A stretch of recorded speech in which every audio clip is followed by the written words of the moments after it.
Bonjour, bienvenue dans une nouvelle vidéo. Je pense que c'est une vidéo que je ne publierai jamais. Elle sera incompréhensible. Elle porte sur comment écrire un composant natif ESP-HOM et un composant complet. Qu'est-ce que j'entends par un composant complet? C'est-à-dire une première partie générale qui commence par le nom du composant et qui déclare potentiellement un certain nombre d'entités nécessaires à l'utilisation de celui-ci, puis sous-jacent à ce composant, la création, pourquoi pas, d'un certain nombre de binary sensors, de switch, de numbers, ça peut être des text sensors aussi, etc. Bref, toute la panoplie des objets de base dans ESP-HOM. En tout cas, pour tout ce qui découle de ce composant primaire, vous avez l'utilisation de plateforme OffSR, puisque OffSR est le nom du composant. Bref, dans cet exemple-là, vous voyez que le composant a besoin de la définition d'un ID, a besoin de 3 entités, les 3 premières et potentiellement une 4e qui est optionnelle. Et si vous avez envie, dans le YAML, vous pouvez demander de sortir un binary sensors, de sortir ici 3 sensors, error, output et target, mais également pour pouvoir interagir en temps réel avec le composant. Vous allez pouvoir définir jusqu'à 3 switches, ici activation, manual override et PID mode, et enfin un certain nombre de numbers. Donc vous le voyez ici que dans ce composant, un certain nombre de choses vont être calculées et à l'intérieur de celui-ci devraient être mises à jour les sorties que sont les binary sensors et sensors, et on va dire dans le sens Home Assistant Front-End vers ESP-HOM au travers des switches et des numbers, dans ce sens-là. Voilà. Ok, donc j'espère que dans mes explications qui vont lier du Python et du C++, je vais être à peu près clair. Je ne suis pas spécialiste ni dans l'un ni dans l'autre. En tout cas pour ce niveau-là de Python avancé, de C++ avancé. Je pense que je vais bafouiller, je pense que je vais commettre pas mal d'erreurs. Veuillez m'en excuser d'avance. Et en tout cas, si vous vraiment vous êtes sadique, masochiste même, vous pouvez continuer cette vidéo. En tout cas, à ma connaissance, il n'existe pas de vidéo expliquant ou tente d'expliquer comment écrire un composant de façon native. Et surtout que l'API de ESP-HOM n'est pas très explicite sur le comment faire. Utiliser ESP-HOM, oui, mais comment écrire un nouveau composant pour ESP-HOM, ça, il y a beaucoup moins de littérature.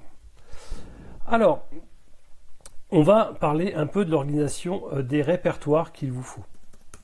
Alors, du coup, je vous ai montré la racine de mon répertoire de travail, ESP-HOM. En général, vos composants sont dans le répertoire Components. Et ici, le composant que je suis en train d'écrire s'appelle OffSR. Dedans, vous devez avoir au moins 3 fichiers. Init, puis un .h, qui est le nom du composant .h, offsr.h, et son CPP associé, son C++ associé, offsr.cpp. Ces 3 fichiers sont obligatoires à minimum. D'accord. Ce init-là, c'est un Python qui permet de faire l'interface entre le YAML et le code C++. Donc, première mission, c'est de vérifier que la syntaxe de votre YAML est correcte par rapport à vos desiderata d'utilisation. Et deuxièmement, c'est de faire le lien entre, on va dire, les fonctions internes de votre C++ au travers de setter getter, vous allez comprendre ce que c'est, et le type de variable, passage de pointeur. D'accord? Donc, il y a la partie code validation et code génération. Donc, le init qui se trouve ici, comme c'est le composant, va s'intéresser, à l'init, à la déclaration uniquement de ce qui se passe dans le composant primaire, dans le composant parent, je vais appeler ça le composant parent, offsr. Voilà, que ça. D'accord? Donc, on a un ID et puis potentiellement jusqu'à 4 autres entités. Alors, ces entités ne sont pas n'importe laquelle. Ce sont des variables. Ce sont des variables qui viennent d'autres entités dans votre code ESP-HOM. Et ce sont typiquement d'autres sensors, d'accord, qui viennent d'ailleurs, d'autres composants par exemple. Par exemple, le courant de batterie, la tension de batterie.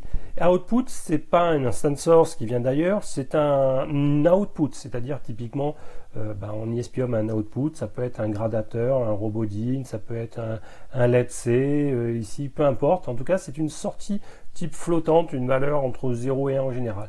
Pour ID, c'est pareil, c'est un sensor comme les 2 premières. D'accord, on va s'intéresser à ça. Puis après, on va voir comment on va définir la partie YAML et interface avec les classes C++, des parties binary sensors et ainsi de suite. D'accord? Donc on s'intéresse aux 3 premiers fichiers. Et en particulier, on commence par le premier init, c'est celui qu'on a vu tout à l'heure. C'est celui-ci, là, que je surligne. Init, qu'est-ce qu'il y a dedans quand je l'ouvre? Alors, au niveau des imports, eh bien, on a parlé de code validation, la config, est-ce que le YAML est bien écrit? Donc pour cela, je vais importer les fonctions Python qui sont faites dans ESP-HOM, qui sont dans config validation. Je vais lui donner un raccourci par ASCV. Et puis, pour la deuxième partie avec les toCode, c'est code génération, ben, tout ce qui est CG. Alors, un composant, si vous voulez un jour le soumettre en pull request dans ESP-HOM, il faudra lui associer un nom d'utilisateur. Donc ici, vous devez avoir la variable codeowners. Et à l'intérieur ici, dans les guillemets, vous devez avoir le pseudo du compte Git qui va soumettre votre pull request. Donc moi, c'est cbidoki. En termes de dépendance, dans ce composant, vous allez voir que c'est un PID, donc pour le routeur solaire off-grid. Et finalement, c'est que chaque fois que j'ai une nouvelle donnée de batterie, je vais mettre à jour la nouvelle valeur de la sortie du gradateur.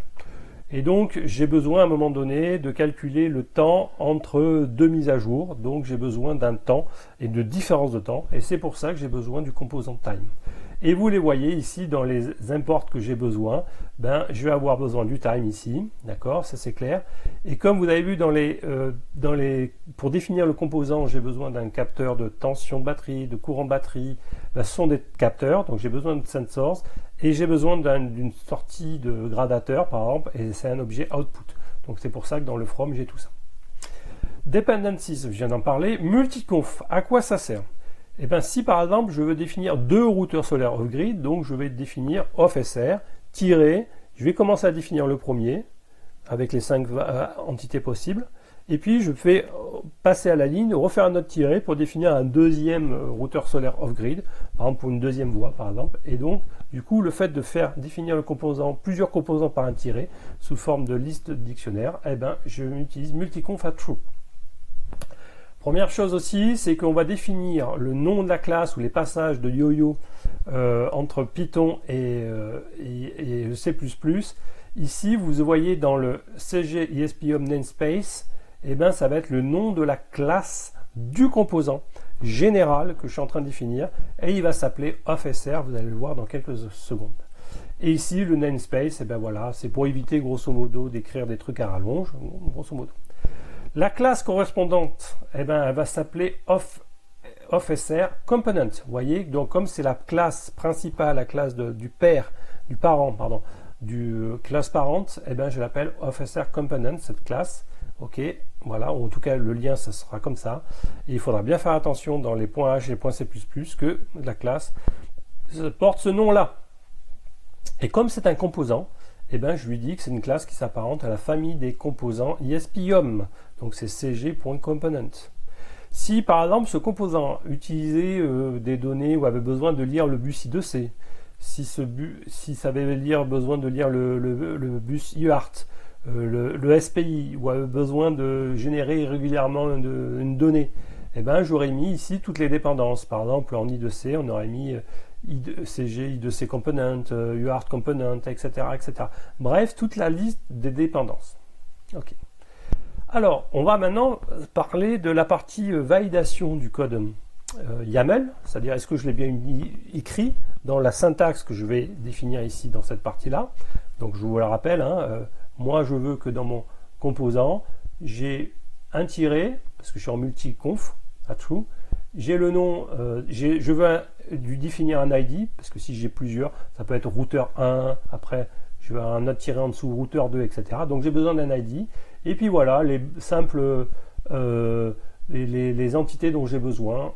1, 2, 3. Les 3 premières sont obligatoires, la 4e est optionnelle. Et voilà, c'est comme ça que je veux commencer à définir le composant offSR. Et on va retourner. Donc du coup, j'ai besoin de récupérer, en tout cas, parce que ce composant offSR, il ne sera peut-être pas tout seul dans tout le firmware ESP-HOM.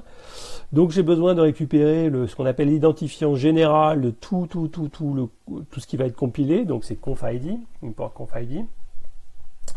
Et puis après, pour le composant lui-même, j'ai besoin de définir ou de déclarer ou de récupérer un ID du composant général parent, c'est offSRID. Donc c'est ce que j'ai mis notamment dans ici, offSRID. Vous allez voir, regardez, ça va être pour les autres, les petits copains. Voilà, c'est comme ça que je le définis. offSRID. Et le conf batterie, voilà, pareil, je définis des chaînes de caractères qui seront les noms des entités que j'aurai besoin, soit de façon obligatoire, soit de façon optionnelle. En tout cas, c'est ce qui apparaît ici, là, dans la chaîne de caractères. C'est ce qui apparaît ici dans l'utilisation, ici, Battery Current ID, Battery Voltage ID, Output ID. Ok, c'est ce qui apparaît ici, et ça, je l'ai défini dans une variable ESP-HOM. Généralement, vous les définissez en majuscule comme ça. Bon, je fais pareil pour les 3 entités obligatoires et la 4e aussi. Pour l'instant, ce sont juste des noms, donc qui devraient apparaître dans le YAML. Après, il faut voir comment c'est articulé. Et ça va être articulé dans le schéma, c'est-à-dire comment on les emboîte les uns avec les autres. Donc déjà, c'est un composant général, donc c'est pour ça que je mets offSR Component Schéma. Ok. Donc ça, c'est le schéma général du composant. Et vous avez la méthode CVSchéma, donc code validation schéma, et qui vous dit génère-moi un ID, nous rajoute encore un nouvel ID dans tout le firmware ESP-HOM, et je vais utiliser pour dire que c'est en utilisant quelque chose d'existant offSR Component. Voilà. Et à partir de là, je vais rajouter d'autres choses. Donc c'est le config schéma, c'est la vérification que les autres éléments, les batteries voltage, etc., sont écrits avec le bon type et le bon format. Donc j'ai config schéma égale, et là encore, c'est une genre de liste, voilà. Donc j'ai besoin de générer encore un ID. Alors attention, ici, il n'y a rien dans la fonction. Et j'utilise la méthode declareID, donc ça c'est assez connu, offerComponent qui est finalement le numéro de la classe ici, généralement ici. Ok. Et puis après, un required, c'est que je suis obligé de renseigner le courant de batterie, la tension batterie et la sortie. Donc vous voyez ici CV required ici. Et en tout cas, ce que je peux vous dire, c'est que je suis obligé de renseigner ça, ces 3 à gauche là, 2 points. Donc qu'est-ce qui se trouve à droite? Eh ben, c'est un objet qui est du type sensor. Ça veut dire que le lien, ce que je dois mettre à droite des 2 points, c'est pas un flottant, c'est pas un booléen, c'est un pointeur sur un autre sensor défini ailleurs dans votre YAML. Et donc c'est un sensor.sensors.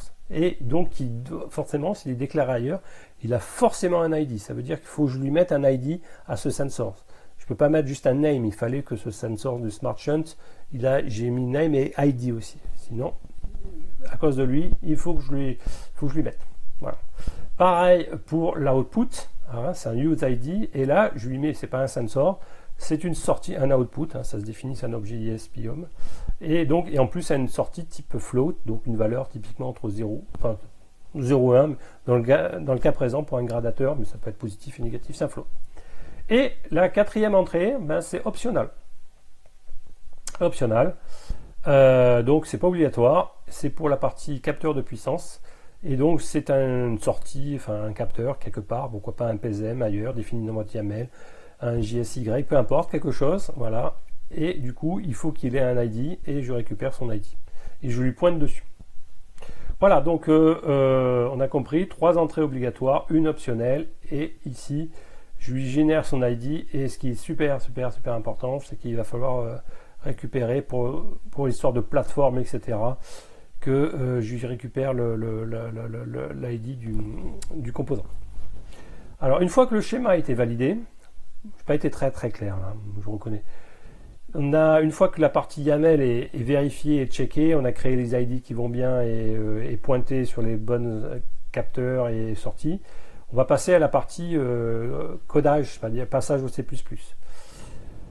Donc vous allez voir qu'en général, vous avez dans la méthode toCode, ok, c'est une méthode, c'est une fonction qui est définie de façon asynchrone, toCode. Donc ça c'est systématiquement toujours le même nom, toCode. La config, donc c'est-à-dire qu'il va récupérer tout ce qui a été défini dans config schéma, etc. Tout ça. Ça va récupérer tout ça. Et qu'est-ce que je fais? C'est que je pointe sur config.confid. confid, où c'est qu'il est? Eh ben, c'est carrément tout en haut de votre composant ESP-HOM. S'il y a plein d'autres trucs, il va se pointer tout en haut. Voilà, donc var, ça pointe sur toute l'arborescence de tout ce qu'il y a dans votre code en cours ESP-HOM. Et puis je vais le rajouter, voilà, register component. Donc ça, vous allez voir qu'en code en CG, vous avez soit register component, soit register parented. Ok, comme là, je définis le composant pair, enfin parent, et ben j'attaque directement register component. Et là, je le rajoute, tac, à ce qui pointe tout en haut là de votre arborescence, je rajoute un nouveau composant. Donc il faut imaginer que vous êtes var, ça pointe tout en haut d'un arbre et je descends cet arbre après et je rajoute une nouvelle feuille en bas qui sera ce composant offSR. Il faut le voir comme ça. Et puis une fois que j'ai rajouté ce composant là, eh ben je vais faire le lien entre config compte batterie. Est-ce que j'ai mis, j'ai même pas, est-ce que j'ai mis, je suis obligé de le mettre. Je vais aller récupérer la configuration de la batterie qui est un suv use machin.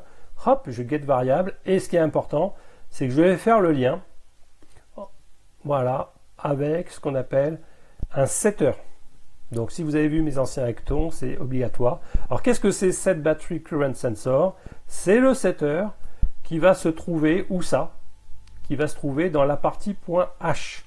D'accord? Donc ça, c'est le nom de la fonction qui se trouve dans le composant .h, offSR.h, et vous allez le voir à un moment donné. Donc si je fais un CTRL F ici là-dedans, hop, hop, voilà, il se trouve ici. Donc c'est une fonction, ok, qui est définie dans le .h, d'accord, et qui prend en entrée, eh ben, finalement ce qui se retrouve ici un sensors, en fait, parce que vous l'avez défini à travers là. Donc je lui fais le passage entre guillemets le pointeur qui se trouve dans une autre entité YAML à poum, je commence à l'envoyer dans ma classe générale du composant au travers de ce setter là. Il m'a dit.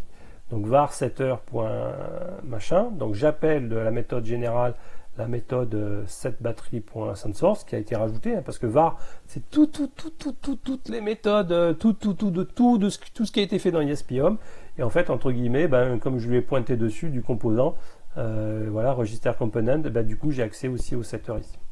Et je rajoute, poum, allez, ça, vous voyez, en plus, je viens de faire le cg add, donc ça veut dire rajoute grosso modo dans ma liste des sensors, ce nouveau sensors ici.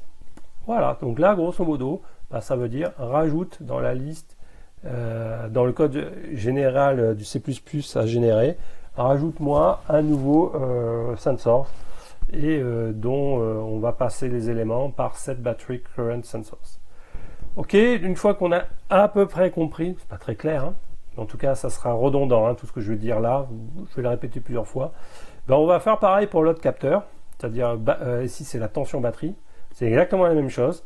Sense await cg get variable config. Donc là, on va récupérer la config ici. C'est aussi un sense source. Poum, d'accord. Donc j'ai sense ici. Donc je récupère le get variable. Donc c'est un objet type variable, hein, en fait. Hein. C'est une variable. Et après, poum, c'est une variable type sense source. Là, c'est une variable. Mais comme je récupère la config sur une sense source, c'est une variable type sense source. Et hop, je vais faire le passage avec le C++, ce point H dans la classe.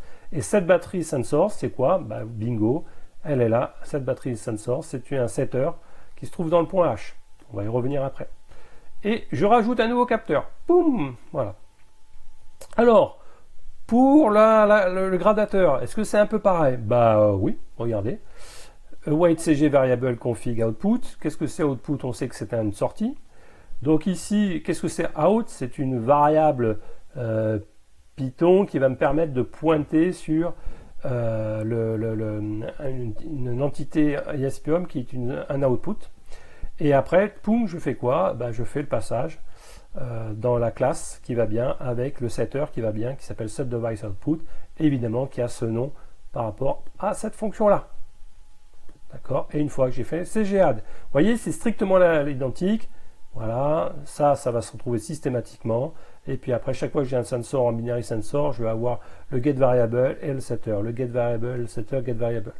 Et regardez pour la quatrième qui est optionnelle, c'est pour ça que j'ai un if. Est-ce que j'ai utilisé oui ou non le YAML avec Power ID qui est rien d'autre que Output ID ici. Et ben si oui, si je l'ai mis, ben qu'est-ce que je fais? Je fais get variable dessus, je récupère la config sur corp machin, ben on sait que c'est un send source, donc c'est une variable. Send, c'est une variable Python qui pointe sur une entité send source type ESP-HOM. Et poum, je le passe dans le setter, voilà, tac, tac. Donc comme var, ben, c'est général, hein, ben, je peux utiliser var cette power, c'est bon. Il faut imaginer var, c'est vraiment une liste de toutes les méthodes. Il y en a des setters, des getters, il y en a des kilos et des kilos et des kilos. Si, il y a plein de choses dans votre YAML. Et voilà, et je rajoute. Pam, je fais un lien. Super, je viens de finir le init. Déjà, c'est compliqué. Hein. Allez, sur une note de clarté sur 10, je suis à 3. Ok? Ouais. Est-ce que j'ai besoin d'autre chose? Non. Allez, maintenant, on va aller dans le point H. Ça va être sportif. Allez, on commence. Les points H, il y a plein d'includes à faire. Donc, allez chercher plein de trucs dans ESP-HOM. Donc, ça commence par pragam11, ça c'est pour le C++. Tous les define qui vont bien, les components, les préférences, les all, les interfaces, ça vous mettez, vous ne cherchez pas à comprendre. Comme potentiellement, je peux utiliser mon composant avec ailleurs plus tard, dans une autre partie, un switch, des numbers, etc. Ben, si j'utilise mon YAML avec des switches, etc., ben, dans ce cas-là, j'ai ce include à faire potentiellement. C'est pour ça que vous voyez des if def it switch. C'est-à-dire que si dans mon YAML, il y a une partie switch avec la plateforme OFSR, je vais inclure ce switch-là, je vais inclure ce point H. Si pareil pour le number, j'inclurai ce point H. S'il y a un binary sensor, j'inclurai ce point H. Tous les autres sont obligatoires, automation, peut-être pas celui-ci. Bon bref, en tout cas, on avait vu que dans le composant, on a trois là, enfin les deux là c'est du send source, là c'est un output et là c'est un send source. Et donc ça veut dire que sur le point H, on a besoin d'un send source ici, c'est pour ça que vous voyez, il n'y a pas un if def ici send source, parce que j'ai besoin du send source quoi qu'il arrive. L'output type float, j'en ai besoin. Et là, j'include aussi le real-time clock, c'est ce qui va me permettre de récupérer le temps, un instant en millisecondes, enfin encodé en millisecondes. C'est parti, on commence la classe générale, donc namespace ESP-HOM, donc ça veut dire que cette classe, elle va aller se greffer dans les...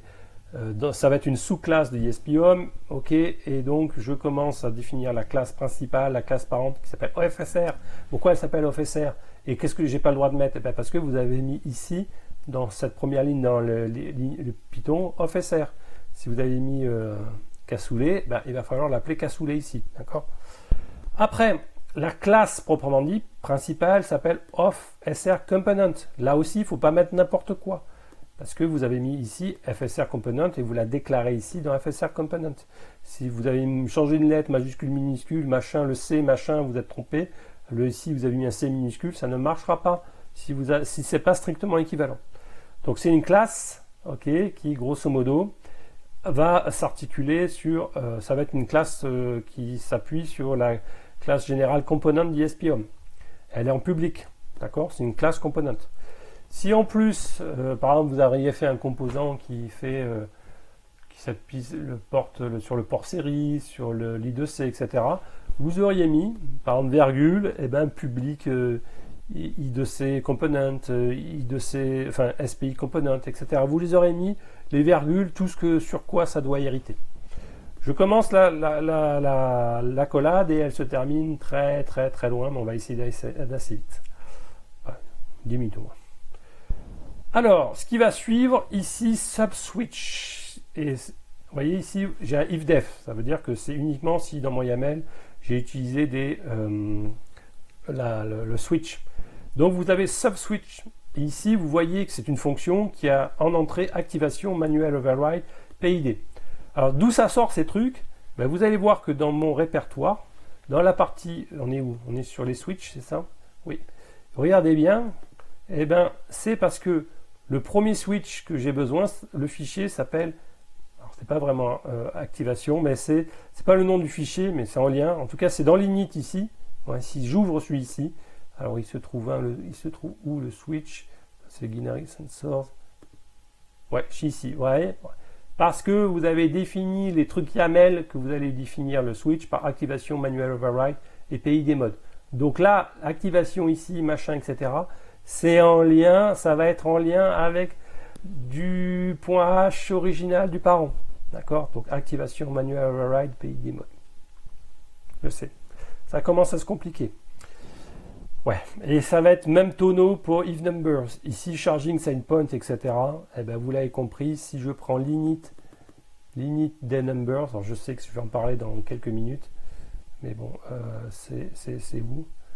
Voilà, il se trouve ici, charging point, etc. etc. Voilà, vous voyez ici, là, tac, tac, tac, tac, tac, tac, tac, et c'est bien, ça correspondait bien normalement à limite les sub-switch, excusez-moi, sub-switch ici qui sont là. Ok.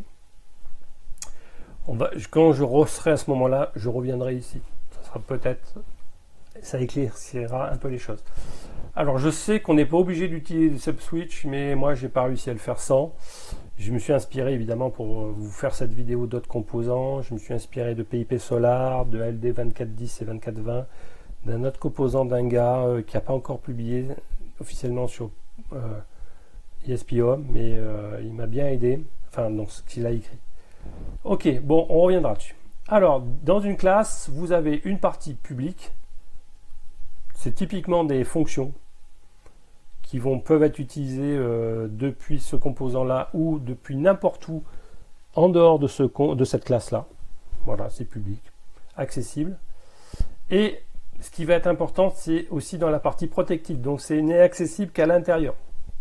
Donc ça, par exemple, dans le protected, je ne sais pas si vous allez le voir, ici, on va mettre un espace, dans le protected, là, vous avez plein de variables ici. Et toutes les variables dans les protected, elles se terminent par un underscore. C'est la nomenclature en C++. Donc, il y a plein de choses. Vous voyez, vous avez des flottants, des nombres à virgule, des booléens, des entiers codés sur 32 bits. Vous avez même des pointeurs sur des objets sensor, des pointeurs sur des objets output, float output. Alors là, le truc qui tue ça. Ça, c'est une variable qui est, grosso modo, qui pointe sur un manager de callback. Alors ça, on va en parler tout à l'heure. Mais bon, vous voyez, vous avez plein de trucs dedans. Et puis ça continue, vous avez d'autres flottants ici, si j'utilisais sensor, plein de choses. Et puis plein de flottants en général. Donc, des pointeurs sur 3 pointeurs sur des sensors, un pointeur sur des outputs, un truc qui gère des callbacks. Si vous ne savez pas ce que c'est des callbacks, on verra dans un instant. Et puis plein de flottants. Toutes ces variables-là, pour l'instant, elles sont connues que dans la classe principale parente of SR component, c'est-à-dire que dans cette classe ici. C'est tout. Donc ça veut dire que si je veux accéder à ces variables internes depuis en dehors de cette classe principale, ça ne sera pas possible. Donc en général, pour y accéder, on fait ce qu'on appelle des getters. Voilà, des getters. Ce qui permettra d'accéder à ces variables. C'est pour ça que je retourne dans le public. Vous voyez que dans beaucoup de ces fonctions-là qui sont définies, donc ça c'est les prototypes, vous voyez des fonctions qui commencent par get. Et ce qui permet de récupérer toutes les variables protected. Donc là, par exemple, ici j'en ai une get activation. Ce qui permet de récupérer, par exemple, ici, qui retourne un bool, donc ça renvoie un booléen, soit false ou true, qui vous dit, tiens, quel est l'état actif associé au switch activation du routeur.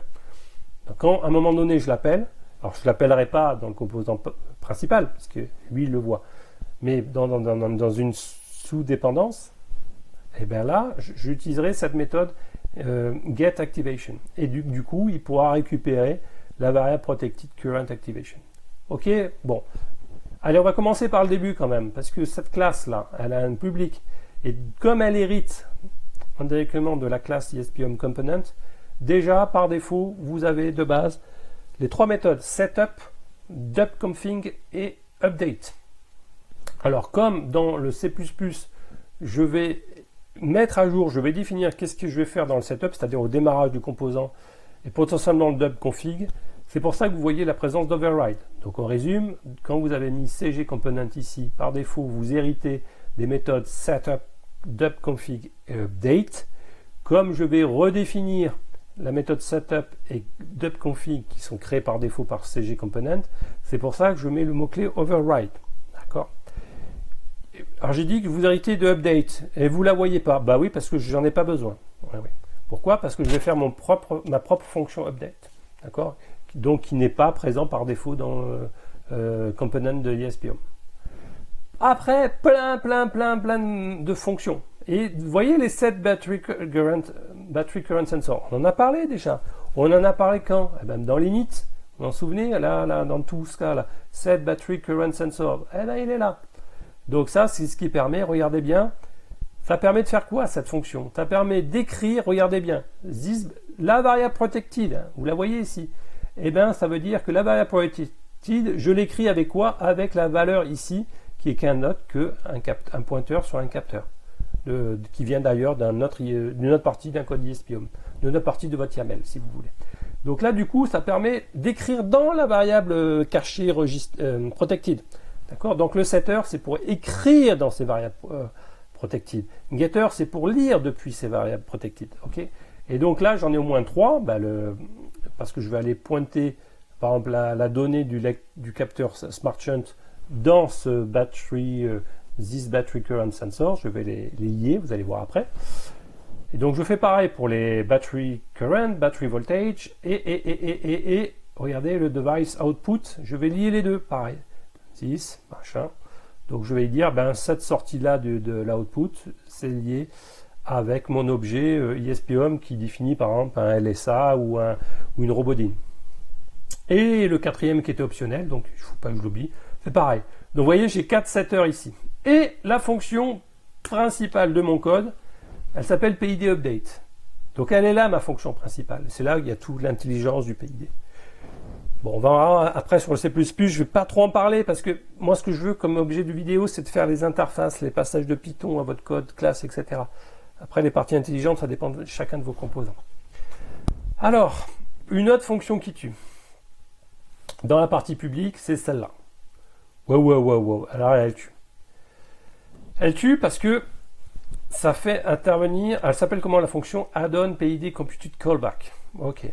Et dedans, c'est quoi un callback? C'est pour faire le lien entre des fonctions, une fonction qui est définie au travers d'une autre, grosso modo. Ici, le cas présent, ça va me permettre de faire un lien entre un capteur qui est défini ailleurs dans votre YAML et pour l'envoyer automatiquement chaque fois que ça change de valeur, indirectement, ça va me l'envoyer dans une variable interne. Ici, par exemple pour le courant de batterie, ça va être celle-ci. Donc chaque fois que la valeur du SmartShunt est modifiée, le but du jeu en rajoutant un callback, c'est qu'automatiquement cette variable registrée soit modifiée, sans rien à faire. Donc ça va se faire en deux étapes. Un, je crée le lien entre le sensor qui est défini ailleurs dans votre YAML et cette variable registrée. Je crée le lien. C'est pour ça qu'ici vous voyez un add ici. Et j'ai dit qu'une fois que le lien est fait, après, c'est que chaque fois qu'il y en a un qui bouge, ça écrit. Et donc, vous allez avoir à un moment donné une méthode call, qui est sous-jacente à un PID. Donc, cette fonction, quoi qu'il arrive, à un moment donné, vous voyez ici, elle fait intervenir un objet, une variable, qui est un peu particulière, qui s'appelle PID computed callback. Et comment elle est définie? Dans la liste tout à l'heure de tout ce qui est protected, on en avait parlé là, du call manager. Donc ça, c'est un truc. Elle est là, elle est définie là, la super variable. C'est pas un float, c'est pas un sensor, c'est un truc qui gère les callbacks. Voilà. Je ne peux pas vous dire plus. Donc, elle est là. Et donc, par défaut, je définis que à un moment donné, je vais faire le lien entre toutes mes entrées de mes entités qui sont définies dans mon YAML. Là, un lien, ça c'est défini. Hop, je vais faire le lien, je vais faire le lien, je vais faire le lien, je vais faire le lien. Voilà. Et je vais le faire ici. La façon de faire le lien, je le fais par ça. Donc, explication moyenne, mais en tout cas, j'espère que vous avez compris un tout petit peu. Donc, c'est des callbacks. Donc, je vais dire que je vais faire une fonction qui permet de rajouter des liens. Voilà. Il y aura un lien entre des entités sensor, output, on s'en fout, avec des variables registrées de ma classe principale. Et je vais faire rajouter des liens par la méthode add d'un objet de type call manager. Voilà, cette variable-là en particulier registrée ici. Bon, vous avez plein d'autres setters et getters. Je pense que vous avez compris le truc. Des sets qui permet d'écrire la valeur de la variable registrée. Tiens, l'état du switch. Voilà, tiens, quel est l'état du... Ça, c'est une fonction qui permet d'écrire l'état dans le composant de l'état de mon activation. etc. Bon, vous avez vu plein de getters, setters, etc. Et vous en avez, par exemple, pour les switches, tout ce qui est interaction avec Home Assistant, c'est-à-dire de Home Assistant vers ISP Home, vous avez à la fois des setters et des getters. Par contre, tout ce qui est sorti, tout ce qui est sensors, vous avez que des getters. Vous avez remarqué ça? Voilà. Donc ça, ce sont les sorties de ISP Home vers Home Assistant, entre guillemets. Le binary sensor et les 3 sensors. Et ça, c'est plutôt tout ce qui est de Home Assistant, les switches dans Home Assistant vers ISP Home. Et là, à la fois, vous avez des couples de getter-setter. L'idée générale aussi de ce composant parent, là, comment il s'appelle, la classe OFR Component, c'est que tout sera mis, toutes les variables sont mises dedans. Vous avez vu, il y a une tétrachier de variables dedans. Tétrachier. Mais à la fois des variables qui viennent des sensors, des binary sensors, des numbers, etc. Tout est mis dedans. Mais ça, c'est mis dans le composant parent. Ok? Et ça, cette remarque va avoir de l'importance. Donc on continue, le point H, enfin voilà, on a fait le tour, et vous voyez que voilà, je définis plein de variables dans le register, plein d'états, vous voyez, tout ce qui est l'état current. Tiens, un truc rigolo, c'est que je définis les variables par défaut. Alors par défaut, c'est encore plus que par défaut, c'est que quand je reflash le SP, les valeurs de switch et de numbers reprendront au premier boot après reflashage ces valeurs-là. Ouais, ils seront remis à 0, c'est switch, les valeurs des charging points, etc., les courants à 20, celui à 5, etc. Donc voilà, je tiens à préciser, petite remarque. Voilà, et puis j'essaie de mettre des valeurs par défaut. Mais ça sera vrai uniquement après un premier reflash. On va regarder maintenant la méthode C++. Pas trop en fait. Pas trop parce que vous allez voir que vous avez vu tout à l'heure que j'ai dit que comme ça héritait d'un CG public component, on a forcément la méthode setup et dump, et comme je vais la réécrire, je vais les redéfinir dans le C++, c'est pour ça que vous avez un override. Allez, laquelle des deux on va recommencer à redéfinir? Le setup. Qu'est-ce que je voudrais faire dans le setup? C'est récupérer dans l'YAML, vous voyez, à droite de mon battery current ID, ben, j'ai le nom de l'entité du sensor de la tension batterie ou du DIE, peu importe, on s'en fout, un truc qui mesure d'une tension qui se trouve à droite. Et donc ce que je voudrais, c'est dire, bah, tiens, dans le setup, quand j'ai défini le composant, au moins la première fois, crée-moi le lien entre la sortie, enfin l'entité qui gère les tensions batterie et un courant batterie, fais-moi ce lien-là avec qui? Avec current battery, ce qui est en interne, this, voilà. Et c'est pour ça que je fais, regardez, qui j'appelle? Eh bien, c'est add-on state callback. Donc, je crée le lien. Vous avez la fonction qu'on a faite tout à l'heure, là. Elle est là, elle est là. Add-on, qu'est-ce que c'est, elle? Add-on state, add-on, non, c'est pas la même, pardon, excusez-moi. Add-on on state callback. Ok, alors battery machin, donc ça permettra de faire le lien. Ok. Et puis du coup, comme je fais le lien, alors ça c'est ce qui vient indirectement, la valeur du capteur, elle est de tension, elle arrive ici. Et hop, qu'est-ce que je fais? J'écris la valeur de ce courant, pardon, ici state, dans la variable registered du composant principal parent qui s'appelle this current battery current, donc je l'écris, voilà.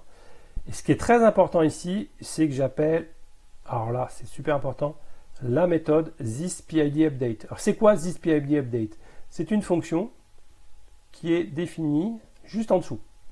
Elle est définie ici. Donc j'appelle cette fonction. Voilà. Alors qu'est-ce qu'il faut comprendre ici? C'est que je fais le lien, je rajoute dans la liste des callbacks un pointeur du sensor courant vers la variable interne qui s'appelle this current battery current. Et en plus, chaque fois qu'il y a une modification de valeur, pouf, j'appelle la fonction qui recalcule la nouvelle valeur de la sortie du PID. Et vous allez voir que this PID update, je ne l'appelle que uniquement lorsqu'il y a une modification de la valeur du courant, pas lorsqu'il y a la tension. Vous voyez, j'ai commenté d'ailleurs. Ça veut dire que la fonction de mise à jour du PID, c'est une fonction monovariée, c'est-à-dire que la sortie, la valeur du gradateur, c'est une fonction f qui dépend que du courant batterie. On va dire, on va l'appeler OO, la sortie est une fonction de f de i, c'est tout. C'est pas aussi une fonction bivariée qui dépend de la tension, qui dépend d'autre chose. Voilà, j'ai décidé comme ça. Donc chaque fois que j'ai une batterie, une tension sur qui va se, pardon, de courant qui va se changer, je vais appeler la mise à jour du PID. Si j'aurais voulu que ça soit pour les trois, chaque fois que j'ai une tension qui se modifie, ben, j'aurais décommenté ces lignes-là. Je ne sais pas si j'ai été très clair, mais en tout cas, vous allez voir que ça, c'est des codes qui se retrouvent régulièrement. En fait, chaque fois que dans votre YAML, vous avez besoin de lier avec une entité qui est définie par un autre capteur, une autre sortie, etc. Chaque fois, vous allez retrouver dans le setup du composant ce genre de ligne-là que je suis en train d'entourer. Voilà. Moi, je ne cherche pas à comprendre. Je sais que j'ai besoin de lier avec quelque chose qui est défini ailleurs. J'ai quelque chose de activé là, sa structure. Je utilise la fonction add-on state callback. Si c'est un capteur, ça sera un float state qui me renvoie. Si c'est un binary sensor, bah, j'aurai un booléen forcément. Voilà. Si j'ai un text sensor, bah, j'aurai une string, je suppose. Bah, je extrapole, mais je suis Baudor, mais bon, oui, etc. Et ce qui va être très important, alors peut-être pas là, je pense qu'ici je ne suis pas obligatoire, mais je mets à jour tous les callbacks par la méthode call. Alors ici, c'est pas très important à mon avis ce truc-là, mais bon, voilà, en tout cas. Ce qui va être important, alors là, on vient de définir le setup. La deuxième override, ben, c'est le dump. On s'en fout, ça sort quelques trucs, je l'ai mal écrit. Puis vous avez la fonction PID update, c'est là où tout est calculé. Donc dedans, j'ai accès à tout, current target, j'ai tout ce qu'on a vu ici, là, vous avez vu toutes les variables ici qui sont là, tout ce qui est protectique, j'ai accès à tout. Donc j'utilise des combinaisons pour faire mon code, etc. Je ne rentre pas dans le détail, mais c'est là où je change les états du switch, c'est là où je calcule les erreurs, etc. Vous reprenez le code. Là, vous voyez, la formule du PID, elle est un peu là, je borne les valeurs, etc. Et ce qui va être important quand même, ça va être ici. Alors, je monte juste à la fin. Ça va être à la fin. C'est qu'une fois que j'ai calculé la nouvelle valeur du gradateur par la formule du PID, j'ai sur le pointeur de la sortie, la output, je lui écris une nouvelle valeur, c'est-à-dire la nouvelle commande envoyée sur le gradateur qui a été mise à jour grâce à la nouvelle valeur de courant de batterie qui arrive. Voilà, et puis je le mets à jour dans le... Et ici, ça va être très important. J'appelle la mise à jour des callbacks, ça veut dire que, en fait, en pratique, qu'est-ce qui va se passer? C'est que ça va aller modifier les valeurs des binary sensors et sensors. Si vous oubliez à la fin de votre routine principale, dans votre update, peu importe, à la fin, ça, eh bien, ça ne sera pas pris en compte. Alors, c'est les sensors ou je vous dis une bêtise, c'est les numbers. Non, je crois que c'est les sensors. Je vais respecter. En tout cas, il ne faudra pas l'oublier, ça. D'accord? Bon, je ne rentre pas dans les détails. On vient de faire un truc hyper compliqué où on a des callbacks. Vous voyez, donc là, déjà, j'ai appelé la méthode call, on avait la méthode add avant. Voilà, c'était hyper compliqué. Donc, ce que je vous propose maintenant, c'est qu'on rentre dans le premier truc le plus simple, binary sensors. Vous avez vu, je suis rentré dans le sous-répertoire binary sensors et j'ai un init j'ai un fichier .h, un fichier CPP. Et ce fichier .h, je l'appelle offsr binary sensor. C'est pour dire que c'est tout ce qui va être la classe. Attention, c'est pas la classe principale du composant offsr, ça va être la classe du ou des binary sensors. Pour ça, j'ai un .h et un .cpp correspondant. Allez, on y rentre. Vous voyez, j'ai commencé par le sensor. Bon, alors, on va faire la partie sensors. Alors, dans ce cas-là, mais c'est exactement la même chose. J'ai un init, un off-sensors.cpp, off-sensor.h. On commence dans l'init du key de la partie sensors, d'accord, qui se trouve dans le sous-répertoire sensors. Donc j'importe quoi? Toujours pareil, bon ça j'aurais pu le mettre en haut, plutôt inversé, histoire de, voilà. Et puis j'ai besoin d'un sensors, on parle de sensors, voilà. Et puis du composant de tout ce qui est SPIOM, je vais avoir besoin des importations dans l'SPIOM constant de tout ce qui est conf-ID. C'est l'ID général du composant avec tout intégré, son state class, measurement. Alors, comme il y a un moment dans une des sorties, dans une 3 sorties sensors, j'ai du courant, la target, donc je l'appelle la classe current. Voilà, et comme c'est des ampères, c'est prédéfini dans l'SPIOM, c'est unit ampère, je la récupère. En termes de dependencies, donc qu'est-ce qu'on a?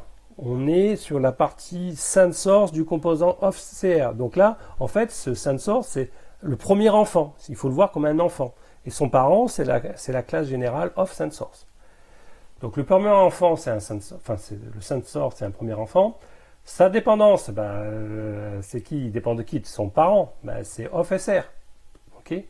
Après, ça, c'est tout ce qui est partie YAML. Bon, je définis comment ça va s'appeler dans le YAML.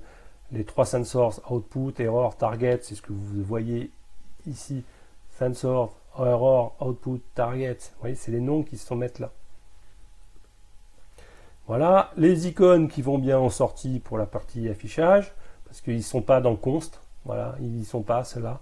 Donc, j'ai pas pu les importer, donc je les mets à la main. C'est des Material Design icônes. Un epsilon, un pourcentage, un target.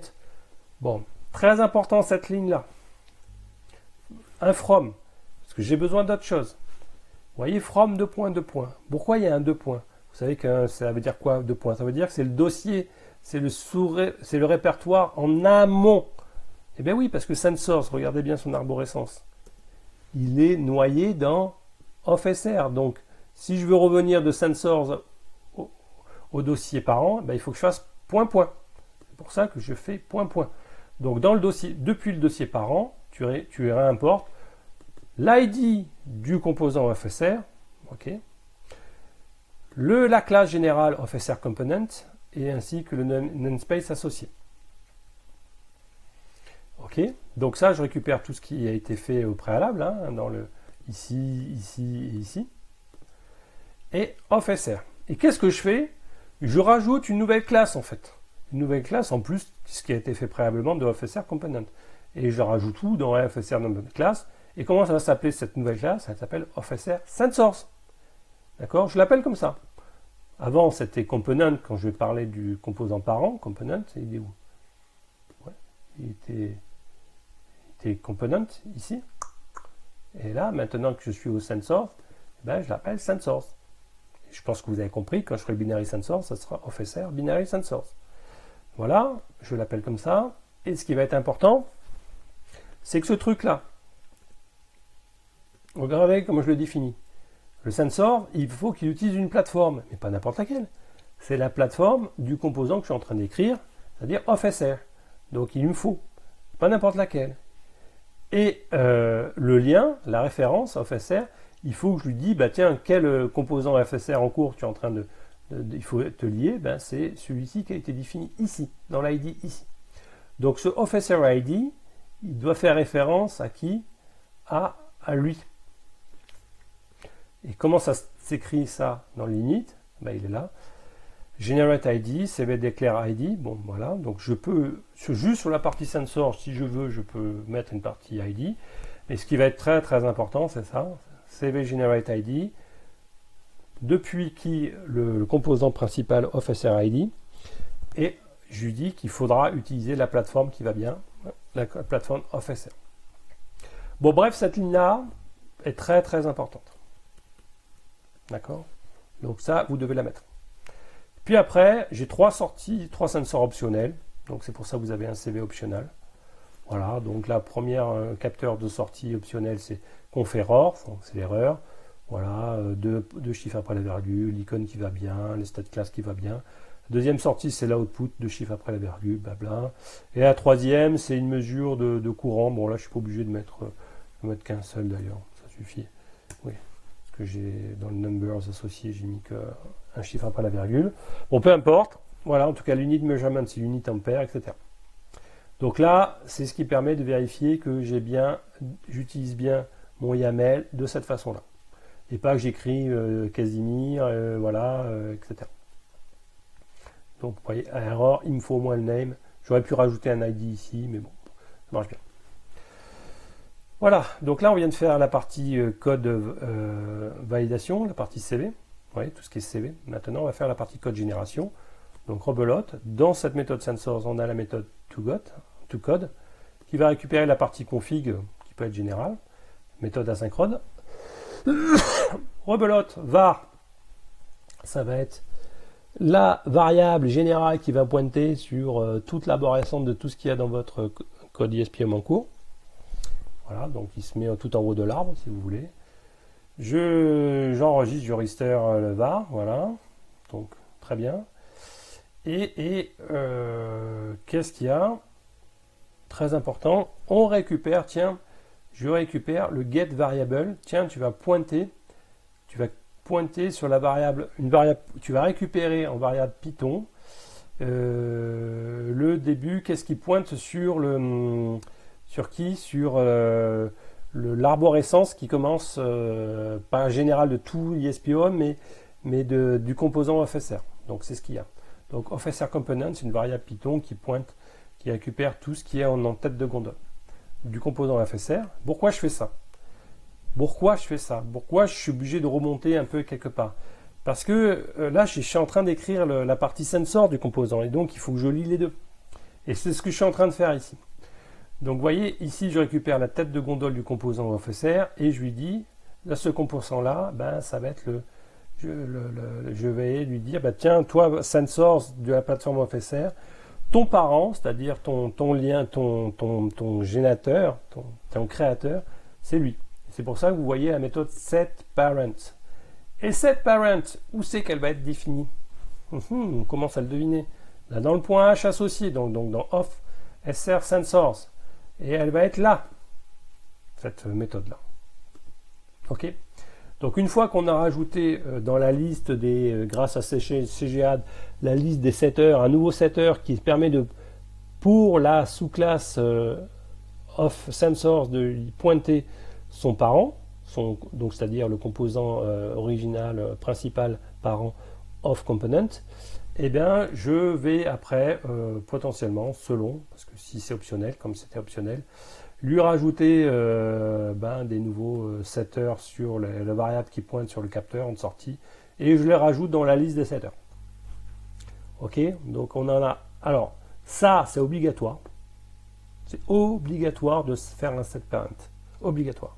Donc, dès que vous avez, par exemple, dans votre arborescence, ici, un sensor où la plateforme, c'est un composant principal, pour définir ces trucs-là, voilà, voilà, c'est toutes les sorties potentielles de votre sensor, il va falloir faire au moins ces deux lignes-là. Obligatoire. Et après, potentiellement, après pour pointer sur les sorties, vous avez les sets des erreurs et vous les rajoutez dans la liste. D'accord? Je rappelle qu'à la fin du tout, il va prendre, à force de faire des CGAD, il va les mettre tous, je ne sais pas combien il va en avoir dans votre YAML, mais il va tous les générer comme ça. Bon, pas super clair, mais je ne peux pas faire mieux à l'état actuel. Je continue maintenant que on va passer au point H. Le point H, donc du coup, la classe, comment elle s'appelle? C'est plus OffSR Component, c'est OffSR Sensors, hein, c'est celle que vous avez mis dans l'init du Sensors, c'est celle que vous avez mis ici, hein, d'accord? Est-ce qu'elle hérite des composants ISPM? Oui, il va falloir. Donc vous avez un public component, donc déjà je sais que je vais avoir un setup, un dumper et un update potentiel. Donc c'est pour ça que vous allez les voir après dans le public, ils sont overridés. Par contre, très important. C'est parce que je l'ai oublié au départ, c'est pour ça que ça ne marchait pas. Il faut en plus lui dire, évidemment, tu hérites de tout ce qui est composant natif ISPOM, mais aussi, attention, c'est un composant parented. Ça veut dire que ce sensor, il n'est pas tout seul, hein, il dépend de quelque chose qui s'appelle parented, et c'est le nom de la classe parent. Donc c'est comme ça qu'on fait. D'accord? Donc ça, c'est le nom de la classe évidemment de qui? De l'init de l'objet ici. Ok, j'espère.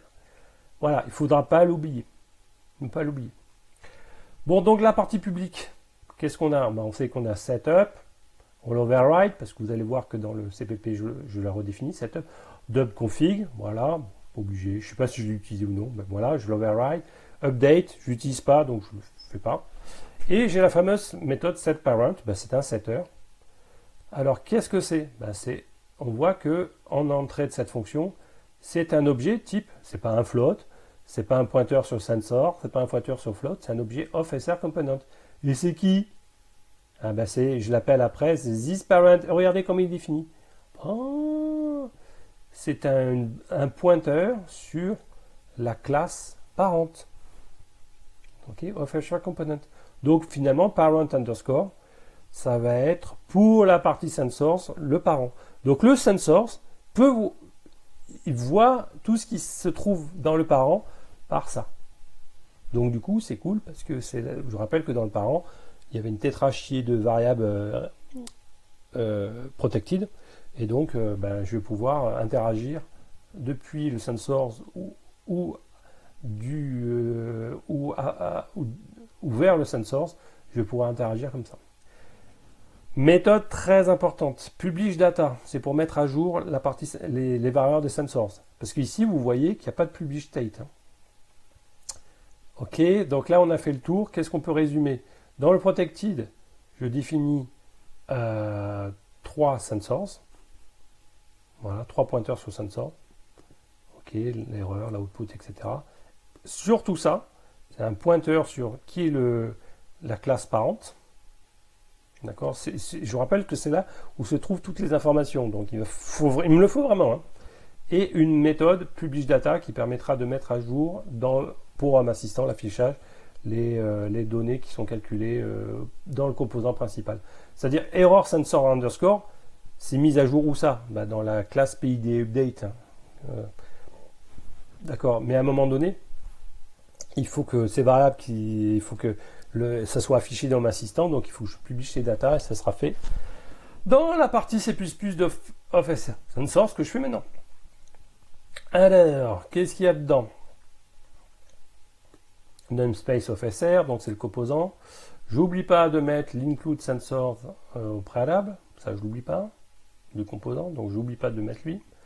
Le namespace, je le ferme ici, d'accord. Dans le setup, qu'est-ce que je fais? Eh bien, je lui dis, chaque fois que la fonction, regardez, là je retourne dans of_SR_CPP, dans la fonction PID update générale, chaque fois que la sortie, comment elle s'appelle la sortie? On a dit current output, ok, est remise à jour. Eh bien, qu'est-ce qui se passe? Il faut que ça soit automatiquement affiché dans mon assistant. Donc dans le setup, qu'est-ce que je fais? Je rajoute des pointeurs sur callback. Voilà. Donc je dis que c'est 3 capteurs, si j'en ai défini 3. Je lui mets un callback qui dit, voilà, maintenant ta publication de données, ça sera celle qui est définie ici. Voilà.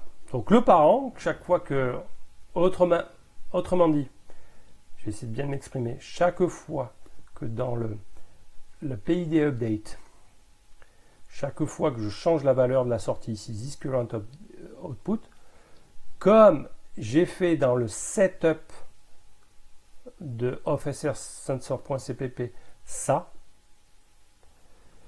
j'ai rajouté ce callback, et bien automatiquement c'est la méthode thisPublishData qui va être appelée automatiquement. Et dans thisPublishData, qu'est-ce qu'on trouve? Oh, on a le publish state. De qui? Oh, là où se trouve l'information de l'erreur, c'est-à-dire sur le composant parent, thisParent, ok, et c'est getError. Pourquoi j'ai pas fait directement currentError, comme je vous ai dit tout à l'heure? Parce que currentError, c'est une variable protected. Donc, et comme je suis plus dans la classe principale, mais je suis dans la sous-classe sensor, Et ben, pour y accéder, il faut que j'appelle la méthode le getter associé. Ok, j'espère que c'est à peu près clair. Donc là, du coup, dans le setup, je rajoute le callback et j'appelle, quoi qu'il arrive, pour une des trois, peu importe, j'appelle la méthode publishData qui est définie ici. Et la valeur que je publie pour le sensor, ici c'est error sensor, ben, c'est la valeur que je publie. Je vais la récupérer de où? Eh ben, de la classe principale, OffSR, par this parent get error. Je rappelle que toutes les données, toutes les infos, tout se trouve dans. Ben, finalement, ça va se trouver dans parent. Ça va? Ah, génial. Ouais, je sais, ça fait mal. Mais bon, c'est comme ça.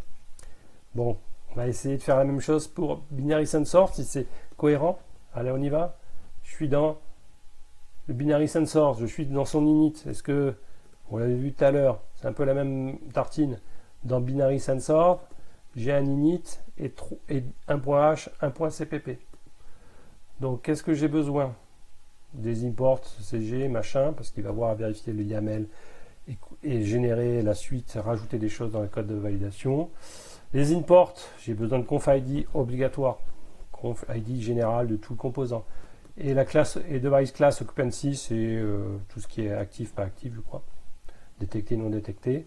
La dépendance, bah, c'est un binary sensor de qui? Ben, de OffSR. Donc j'ai besoin d'OffSR. Ici, c'est les noms qui vont apparaître dans le binary sensor. Il va s'appeler dans YAML thermostat cut. Et l'icône, parce qu'il n'y en avait pas dans const. Donc je lui mets le truc, l'icône qui fait un ballon d'eau chaude un peu qui brûle. Alors, les imports que je vais avoir encore besoin. Pourquoi j'ai encore point. Parce que binary sensor, c'est un sous-dossier du composant. Donc je mets point. Si j'avais mis un binary sensor.py et les deux points, et le point H et point C++ dans la même racine que le composant original, j'aurais mis qu'un point. Bon, je ne sais pas si ça vous aide ou non, ça peut vous redire. Bon, du coup, qu'est-ce que je récupère? L'ID du composant OffSR, la classe principale et le namespace. Qu'est-ce qu'on va faire? On va en rajouter une de classe qui s'appelle OffSR Binary Sensors. Boum, je la rajoute dans OffSR. Hop, et je la rajoute. Le schéma, bah, rebelote. General ID, ben, il va falloir que je déclare un truc binary sensor ici, voilà. Et surtout que j'utilise la plateforme qui va bien, la plateforme OFSR, donc use ID OFSR component. Voilà, c'est pareil, hein, regardez bien, c'est pareil que dans l'init du sensor, si vous regardez bien, c'est strictement pareil. Là et là. D'accord? C'est pareil. Par que ici binary sensors, parce que c'est un binary sensor ici, et tout à l'heure c'était un sensor, parce que c'était un sensor ici. Je pense que vous êtes convaincus. Et puis, comme il n'y en a qu'un de binary sensor, et en plus qui est optionnel, qui s'appelle thermostat cut, ben, je lui mets le schéma qui va. Voilà, le schéma il s'appelle binary sensors. On a parté au mois de novembre ou décembre, tous ces schémas-là vont complètement changer. Ils sont en train de tout modifier. Ça, on a encore 8 mois, donc si vous créez des nouveaux composants, il faudra faire différemment. Mais ça concerne juste ici, en fait. Moi, je lui mets sa classe, je lui mets son icône, etc. Bon, ça c'est pour la partie code validation. Bon, réflexe, maintenant on est sur la partie code génération, c'est-à-dire rajouter tous les setters qui vont bien dans la liste des setters à rajouter. La fonction s'appelle toujours toCode, asynchrone et config. Oh, qu'est-ce que je fais? Bah, ces deux lignes-là ne changent pas. Je pointe sur le tout début de mon arborescence, de tout ce qu'il y a dans mon code ISP-Home. J'enregistre le component. Voilà, dans var, enfin je l'enregistre. Je pointe sur mon composant parent. Ici, donc c'est OFSR component. Et qu'est-ce que je fais pour ce binary sensor? Je rajoute un setter qui me dit, bah tiens, binary sensor, toi tu dépends de qui? De ta classe parente qui s'appelle OFSR component. Et donc, ce qui veut dire que dans le point H de mon binary sensor, qu'est-ce que je vais retrouver comme méthode? Set parent. Logique. OK. Et puis, une fois que j'ai rajouté un minimum ça, ben, maintenant, il faut que je fasse donc au moins que j'ai dit que le binary sense source avec comme parent le composant OFSR, je peux lui dire, bah tiens, si tu veux la sortie binary, le binary sense source, quoi, je vais le rajouter, new binary sense source en termes de config, et je rajoute le setter qui va bien. Et évidemment, celui-ci, où se trouve-t-il? Dans le point H qui se trouve là. D'accord? Bon. Et puis c'est tout. On passe au point H. Allez, c'est parti. Le point H pragma once. Je vais chercher, comme c'est un binary sense source, tous les includes qui vont bien de binary sense source des SPOM. Et je n'oublie pas d'inclure aussi le offsr.h du parent. Donc c'est pour ça que vous voyez point. Namespace, SPOM, machin, etc. Donc ça c'est pour raccourcir le code. La classe de ce binary sense source, comment s'appelle-t-elle? Bah, je l'ai défini. Elle s'appelle offsr binary sense source. C'est pour ça qu'ici je mets offsr binary sense source. Elle dépend de quoi? Minimum component. Et là, comme le sensor, il faut rajouter public parented et de quel composant? Bah, du composant parent. Ne pas l'oublier. Attention, ne pas l'oublier. Donc du coup, comme j'ai public component, j'ai dom config, setup que je vais overrider. Voilà, je vais mettre un peu d'espace ici, voilà. Voilà. Et du coup, le set parent, bah, c'est comme le sensor, hein, regardez bien. C'est tout pareil, sense parent, first component parent. Et qu'est-ce que je dis? Eh bien, je dis que le this parent, qui est défini comment? Comme tout à l'heure, c'est un pointeur sur un objet OFSR à la classe principale. Voilà, ben, je le récupère. Donc c'est un setter. Et puis, pour le binary sensor proprement dit, vous voyez, c'est binary underscore sensor, binary sensor, le nom de ce truc-là. Voilà. Et la variable interne, qui est définie ici, regardez, c'est un pointeur sur un binary sensor que j'initialise à nul. Voilà. Vous voyez, c'est assez redondant, c'est un peu la même chose hein, que le sensor. Une fois qu'on a compris un, on comprend celui-ci beaucoup plus facilement, vice versa. Et ce que je n'oublie pas, c'est que le binary sensor, je lui mets sa méthode publish data. Et donc, on va retrouver dans la partie C++. C++, alors, qui j'include? Ben, le binary sensors.h de offsr.sr, les helpers qui vont bien, je ne suis même pas sûr que j'ai besoin de cela, mais bon, admettons. Le tag, si je veux faire de l'affichage, ouais, bon, admettons. Je l'utilise même pas. Ah si, je l'utilise ici. La méthode setup, c'est pareil quasiment que la méthode setup de sensor. Regardez bien, regardez bien, entre CPP, entre le sensors et binary sensor, tout pareil, à part que le nom de la classe est binary sensor, tout à l'heure c'était sensor simplement. J'ai tout pareil, this parent add-on computed callback, this publish data. Ça veut dire que chaque fois que le binary sensor, le thermostat cut, la variable current thermostat cut va être modifié, comme dans le setup, je les ai liés avec ce callback, et ben, je vais appeler automatiquement la méthode publish data, et qui est la publish data me dit, que ce capteur binary sensor, là dans la partie home assistant, je vais lui changer son état, son affichage, par qui? Par la valeur du thermostat cut qui est calculé dans la fonction PID update. Comme elle est protected, je ne peux pas y accéder directement. Je n'ai pas le droit de faire this, machin, parent, un point supérieur, current thermostat cut. Donc je suis obligé de passer par le getter associé. Voilà. Donc du coup, ça me renvoie un booléen, un vrai ou faux. Enfin, en tout cas, c'est un booléen qui est stocké dans la classe principale. Et je le publie.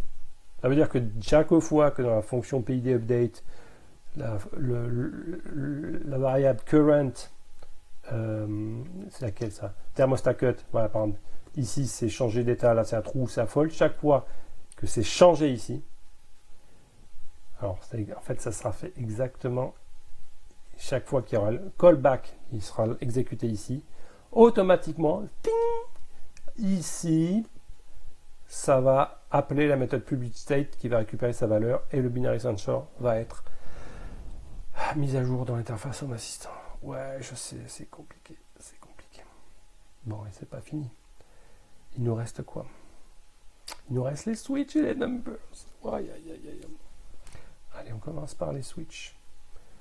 Alors, on va regarder l'arborescence des switches. et switch. Donc déjà, j'ai un sous-répertoire switch. Dedans, il y a un init.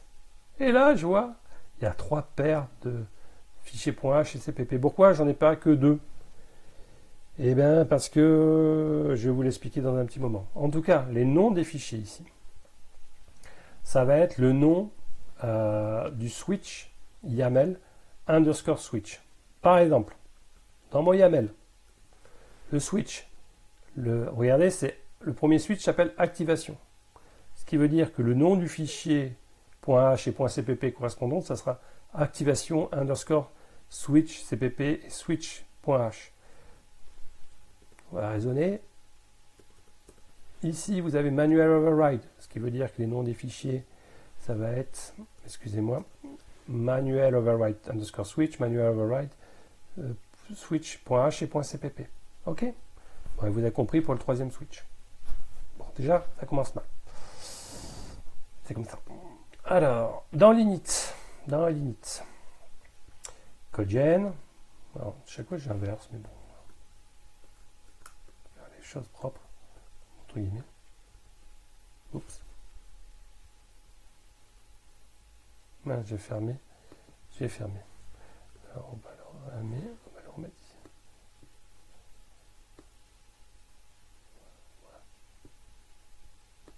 Voilà, excusez-moi, je l'avais fermé. Et donc, hop, je voulais faire le mieux est l'ennemi du bien. Voilà. Hop, hop, voilà. Et plus propre. Donc du coup, j'importe le code validation et le code CV. Les conf ID obligatoire d'importer. Le device class switch et l'entity category config. La dépendance pour le switch, bah ça fait partie de la classe principale OFSR. Je vais récupérer également du répertoire parent, conf OFSR, toujours pareil, component. Ça n'a pas changé. Maintenant, je vais définir non pas une classe, comme en binary sensors ou en sensors. Je vais en définir 3, autant de classes que vous avez de switch. Et oui, c'est pas le choix. Alors pourquoi? Parce que ça va être à cause ça va être à cause de quoi? Ça va être principalement à cause de la méthode writeState qui doit être propre à chaque switch. Bon, c'est pour ça. Donc du coup, c'est pas comme, vous voyez, ce qui était logique, c'est que comme on a fait tout à l'heure, c'est ce qui est commenté ici, ça doit faire un OFSR switch et rajouter ça. Et en fait, non, je suis obligé de faire autant de classes que j'ai de switch. Donc la première classe s'appelle Activation Switch, la deuxième Manual Override Switch. J'aurais pu faire d'ailleurs OFR, Activation Switch, OFR, machin. Bon, je fais comme ça. Donc du coup, je le rajoute à qui? À la classe, bon ben là ça s'appelle Activation Switch. Ça bouge pas. Mais regardez par rapport à tout à l'heure. Tout à l'heure, on avait quoi? On avait juste CG Component. Vous voyez, pour un binary sensors, vous êtes d'accord? Il est où le limite? Limite. Vous avez vu? Ah, vous aviez que CG Component. Là, regardez bien, dans la classe, j'ai CG Component, mais en plus, j'ai mis switch. Fantaliao. Oh. Je commence à vraiment à fatiguer. D'accord? Donc attention, ne l'oubliez pas. Alors pourquoi je suis obligé de me faire ça? En tout cas, c'est encore en lien avec les histoires de sub-switch. Vous en souvenez là, dans le init général? Vous vous en souvenez, le premier init général? Vous en souvenez de... Ils sont où? Ils sont où? Dans le point H. Vous vous en souvenez de ça là? Là, les sub-switch, etc. C'est un peu lié à ça. Bon, voilà, allez, je continue. Donc du coup, je n'oublie pas de mettre sub-switch ici. Donc pareil pour les deux autres classes associées aux deux autres switch. Switch, et évidemment c'est G-Component. Les noms, bah, c'est activation, manual override, PID mode. Alors, au niveau du config schéma, là encore, du coup, il y a un truc, c'est que je n'ai plus besoin, comme ça va être un peu un cas particulier, Je n'ai pas besoin de lui dire que ça dépend de la classe générale sensors ou binary sensors comme tout à l'heure. Donc c'est pour ça que c'est en commentaire. Du coup, je n'ai que le Genient ID avec le comme paramètre config ID et le use ID, c'est-à-dire l'ID du OffSR. Alors regardez bien, en fait, on va essayer de faire les différences. Regardez bien entre les init de tout à l'heure. Tout à l'heure, vous en aviez deux. Vous êtes d'accord ici, là? Vous avez le Generate ID, sans paramètre d'entrée, et après un deuxième avec paramètre d'entrée et le composant de la classe qui m'intéresse. Là, vous ne l'avez pas. Vous n'en avez qu'un. Vous n'avez que le deuxième, en fait. Vous êtes d'accord? Vous n'avez pas le premier. Bon.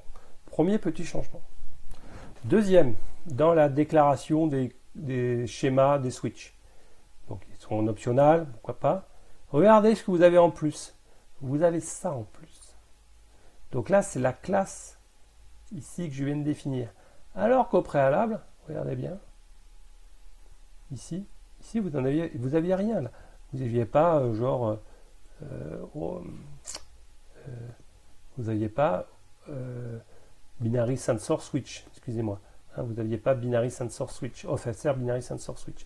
Vous ne l'aviez pas. Vous êtes d'accord? Là, il faudra le rajouter. Donc tout ça, c'est lié en fait. C'est comme vous n'avez pas mis un switch général, il faudra les mettre pour chacun des schémas, la classe individuelle ici. Ça va à peu près? Ok. Bon, c'est le revers de la médaille. Donc du coup, ok. D'ailleurs, je viens de comprendre ça. Ok, c'est intéressant de faire ces vidéos qui seront catastrophiques, mais c'est pas grave. Donc, je fais la même chose pour les deux autres. Manual Override With, c'est la classe ici qui est définie là. Et pareil, PID mode switch. Bon, ça, on vient de faire le code schéma. On va regarder la partie tout code. Ok. Il y a quand même des nouveautés. Hein, des nouveautés. Alors, l'OFR component, on va regarder par rapport à un init d'avant. Qu'est-ce qu'on avait? J'ai new p variable. Ouais, et là, est-ce qu'on l'a, le p variable? Ah, on l'a pas. On commence d'entrée par get variable de qui? Du parent, enfin de la classe parente, mais pas du ISPOM complet. Après, si j'ai défini le switch activation config, qu'est-ce que je fais? Je rajoute un nouveau switch, selon les définitions que je viens de faire ici, que j'appelle S. Donc S, c'est un objet de type switch, un objet Python qui pointe sur tout ce qu'il faut pour définir un nouveau switch. Je le register, je le rajoute, await. Alors pour l'instant, je rajoute, enfin, je le register. Dans qui? Comme switch. Voilà. Et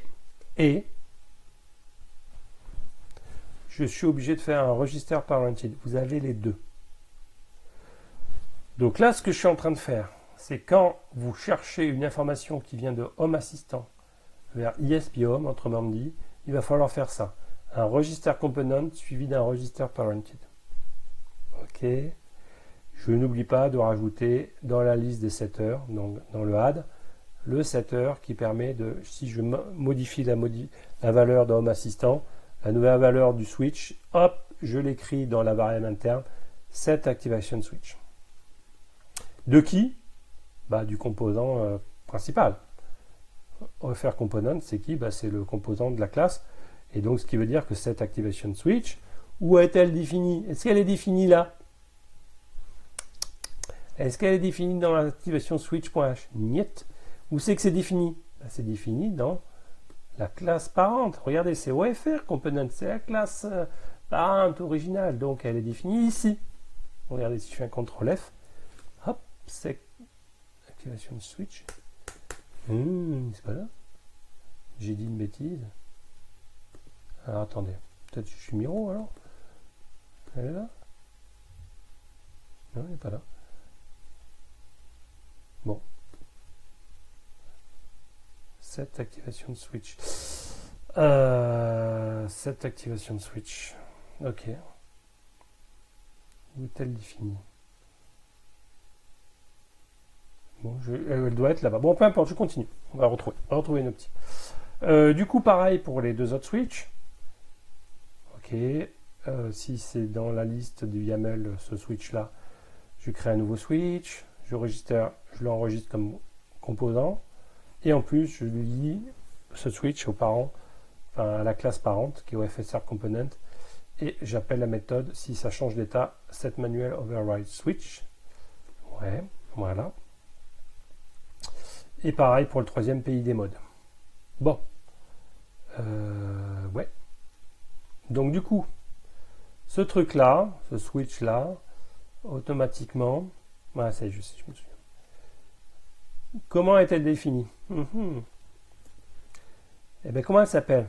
Ouais, alors tout à l'heure, j'ai fait par exemple cette activation de switch. Et dans l'init, dans là, je me suis, dans le point H ici, j'ai fait un contre. Dans le point H du composant principal, j'ai fait, je ne l'ai pas trouvé. Pourquoi? Par contre, cette activation, ça, je l'ai. Et en fait, quand vous faites le sub-switch là, on va en reparler, et bien ça permet d'enlever quelque part le suffixe switch pour vous. Donc voilà. C'est mal dit, mal expliqué, mais grosso modo, dans le point H ici, ouais, quand j'ai fait un sub-switch préalable, la méthode qui va aller chercher, c'est juste celle-là. Parce que vous avez mis le ifdef les sub-switch dans le point H principal. Pas clair, hein, mais bon, c'est ce que j'en ai compris. Donc pareil, ça veut dire que dans le point H ici, principal de offsr.h, j'ai cette méthode et je l'ai. J'ai celle-là aussi. D'accord? Alors, est-ce que j'aurais pu, par exemple, définir cette méthode ici, les sets ici? Bah oui, comme on fait, oui, mais bon. Et après, faire un getter. Je pense qu'on aurait pu le faire. Allez, c'est pareil. On regarde le point H. Et le point H, qu'est-ce que je vais chercher? Ben, switch de ESP-HOME. Et également le point H du composant la classe principale. Je vous namespace ESP-HOME OFSR. La classe Activation Switch, c'est laquelle des deux? Enfin des trois? C'est la première, c'est celle-là. OK. Et donc, attention, j'ai un public component. Ça, je l'avais. Je vous rappelle que dans les sensors, les binary sensors, j'avais un public parented. Bingo, il est là. Mais je n'oublie pas, que j'ai fait un switch ici. Et donc, il va falloir que je l'appelle public switch. Pourquoi? Parce que c'est grâce à elle que je vais écrire pour un switch, il faut que je l'importe. Et notamment, ça me permet de récupérer la méthode writeState, qui permet d'écrire l'état d'un switch. Donc, si vous ne faites pas ça, vous ne pouvez pas utiliser la méthode writeState du ESP-HOME. Et comme vous allez la redéfinir, il va falloir mettre un override. OK? Donc, switch ici, c'est pour ici. Alors, je vais parler du public, le setup. Donc, comme j'ai une public component, ben, je peux redéfinir le setup, le dump et l'update. Je vais redéfinir le setup. Et en protected, je vais redéfinir la fonction qui permet d'écrire l'état d'un switch, writeState qui est en override. Et également ça. Alors ça, vous allez voir, c'est pour écrire dans l'EPROM les valeurs par défaut au reboot de l'ESP de l'état du switch. Donc je définis un objet qui s'appelle ESP preferred object et la variable s'appelle pref underscore. Donc c'est une variable reste protected de la classe sous-classe switch. Ok, c'est pas grand chose, mais bon, je vous demande de me faire confiance. Donc ça veut dire que dans le CPP, je vais avoir un setup et certainement aussi je vais avoir un writeState à un moment donné. Ok. Alors la méthode setup d'activation suite. Je définis un état. Et là, qu'est-ce que c'est? This pref, global preference, make preference bool,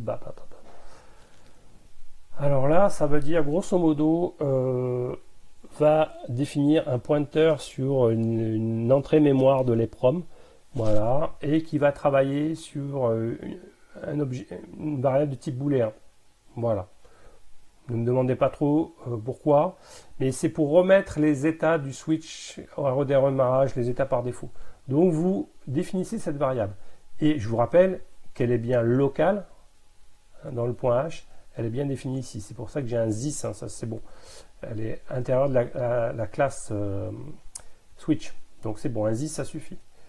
Et là vous dites si celle-ci n'a pas pu charger depuis l'EPROM la valeur par défaut, lorsque vous avez reflashé le code par exemple, ça tout réécrasé, et ben, ce que je dis c'est que l'état, ben, comme tu n'as pas pu le recharger depuis la mémoire, et ben c'est qui? Ben tu vas aller chercher les valeurs de qui? De this parent get activation. C'est les valeurs par défaut, que vous vous en souvenez, qu'on avait mis par défaut là dans le point H. Original. Oui, this là, qui sont par là. Je sais plus qui, activation. Donc il va aller écrire ces valeurs-là. Si après un flash complet, nouveau flash, et donc du coup, j'ai pas pu récupérer les variables depuis l'EPROM. Ok, donc voilà, là ça me répond, bah non, j'ai pas pu récupérer depuis l'EPROM. Dans tous les cas, soit je l'ai récupéré depuis l'EPROM et j'ai state qui prend la valeur qui a été enregistrée, soit ça a été, j'ai pas pu et ça va prendre les valeurs par défaut. Dans tous les cas, cling au setup, je publie le state. Ça veut dire qu'automatiquement le switch sous Home Assistant va changer potentiellement de position selon la valeur par des précédente de state qui a été enregistrée. Et très important, je charge dans this parent set activation. Et ça, c'est quoi ça? Set activation. J'écris dans quoi? Ben, dans la variable current activation. Je vous rappelle que c'est un setter. Voilà. Donc j'écris la valeur qui avait été sauvegardée au préalable. Je l'écris. Ça, je le fais au setup. Et puis, chaque fois que potentiellement je dois écrire une nouvelle valeur du switch, je dois changer d'état. Ben là, ça va être un peu la différence. Voilà. Chaque fois que je manipule le switch, ben, je publie l'état. D'accord. Dès que je touche le switch sur Home Assistant, je publie son état. J'écris surtout aux parents, attention, le switch a changé de position depuis Home Assistant. Hop, récupère-le par cette activation dans la classe originale parente. Ici, donc ça va écrire dans current activation underscore la nouvelle valeur du switch que je suis en train de faire. Et comme je viens de bouger le switch, je réécrase dans les proms la nouvelle valeur par défaut du switch. Ça va? Ok. Donc si vous avez compris ça, vous avez compris tous les deux autres switches, c'est strictement identique. Ok. Maintenant, on va s'intéresser à l'init des numbers. Et en fait, c'est pratiquement la même chose, à part qu'il y en a beaucoup plus. Dans les numbers, il y en a 12. Donc j'ai 12 paires de points H et points CPP. Et vous voyez ici Absorbing Endpoints et vous avez le préfixe number, etc. Donc on va regarder l'init ici d'abord. Et là il y a tout ça. Il y a l'air d'avoir beaucoup de choses, mais pas tant que ça en fait. Donc les codes gen, là encore, je vais faire hop. Voilà, hop, ici, voilà, pour faire propre. Je récupère le conf ID hyper important, les device class qui vont bien, current, voltage, ça c'est défini dans l'ISP Home. Les icônes, batterie, unité ampère volt, ça c'est défini dans l'ISP Home de base, dans const. Les dépendances, c'est OFSR. Les icônes que j'ai pas pu récupérer de base dans ISP Home, donc il y a current DC et SynWave, j'ai mis ça. Les imports, toujours pareil, dans le répertoire parent, confesseur, machin, voilà. Tiens, combien on avait rajouté de classes pour les switches? Bien, il y en avait 3, parce qu'il y avait 3 switches. Combien je vais rajouter de classes dans les numbers? Eh bien, je vais en rajouter 12. Elles sont là. Donc ici, j'ai 12 classes. Charging set numbers, une nouvelle classe. Et ici, j'ai CG component, mais je n'oublie pas qu'il va me falloir ajouter numbers. Pourquoi? Je pense que vous l'avez compris. Parce que je vais avoir besoin de redéfinir la méthode. Alors, pour les switches, c'était write state. Pour les numbers, la méthode pour changer la valeur, c'est control. Ok, donc j'ai besoin de rajouter numbers. Je n'oublie pas. Ok. Donc à chacune des classes, les components et les numbers, je fais ça pour les 12. Après, tout ce qui est les trucs dans le YAML qui va apparaître, là, ces variables, les KP, etc. Bon, c'est ce qui apparaît dans le code YAML ici, là. KP, discharge, etc. Tout ce qui se trouve à gauche des deux points. Ok. Je vais vite. Dans le schéma, bah là aussi, j'en ai qu'un sur deux, j'ai le deuxième là. Conf ID, machin, vous avez compris? plus besoin. Pourquoi j'ai plus besoin du machin? Parce que j'ai pas une classe générale, parce que je suis obligé de faire 12 classes individuelles. Et du coup, dans les optionales, la première chose que je vais mettre, c'est ça. Ça va à peu près. Ok, donc du coup, bah, j'ai les device class. Tiens, c'est intéressant. Donc les classes current et machin, je définis. Et je fais .extend CV component. Bon, pas obligatoire, mais bon.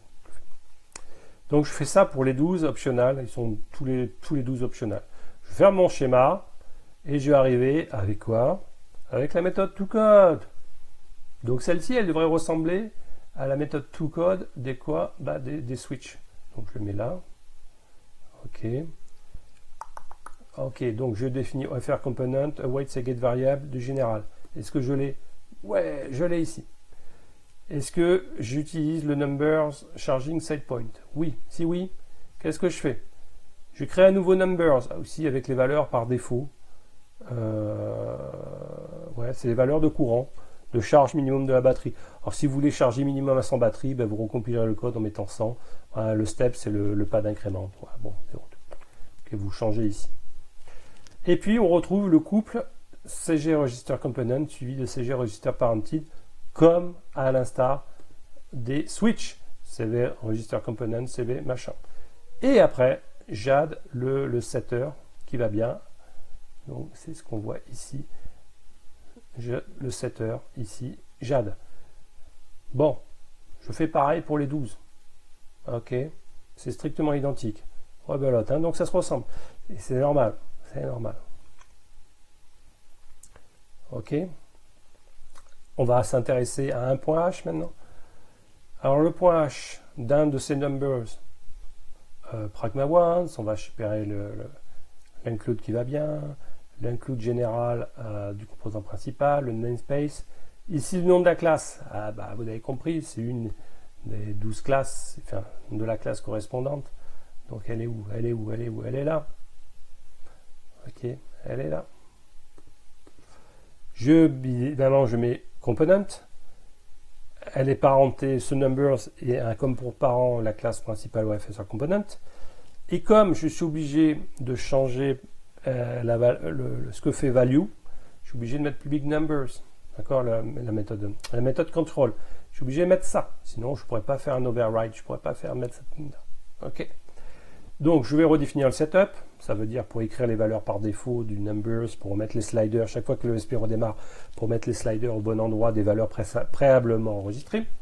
Donc j'ai besoin de faire ça dans le setup, et chaque fois que je manipule le numbers, j'ai besoin de réécrire qu'est-ce que fait lorsque je manipule le numbers.